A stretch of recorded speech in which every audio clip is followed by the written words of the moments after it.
Барлықтарыңызға сәлем. Егер үйлеріңізде артық алма болса, немесе кез келген босап кеткен алмадан да жасауға болады, осындай үй жағдайында компот жасайтын боламыз. Ол үшін алмаларымыздың артық жерлерін алып тастап, қатты майда немесе ірі қылмай, орташа қалыңдықта турап шығамыз. Қасына өздеріңіздің қалауларыңыз бойынша слива немесе басқа да жеміс-жидектерді қоссаңыздар болады, қайнатуға болатын. Ең алдымен ыдысымызға, кастрөлімізге алмамызды салып аламыз. Кейін оның үстіне шекер қосамыз. Шекерді өз қалауларыңыз бойынша дәміне қарай.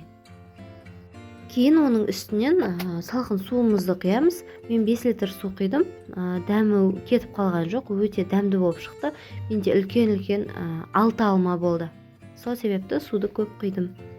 Кейін ыдысымыздың бетін жауып, оттың астын қаттыға қойып қайнатамыз. Және ол қайнағаннан кейін астын басып, тағы да бір араластырып жібересіздер де, жай отта бір 20-30 минуттай қайнатып аласыздар. Осымен компотымыз дайын, қыздар. Енді оны салқын жерге суығанша қойып қоямыз. Кейін графинімізге құйып, ішіп жүре береміз. Барлықтарыңызға ас болсын. Егер менің видео рецепттерім ұнап жатса, каналға тіркеліп, лайк басып, комментарий қалдыруды ұмытпаңыздар.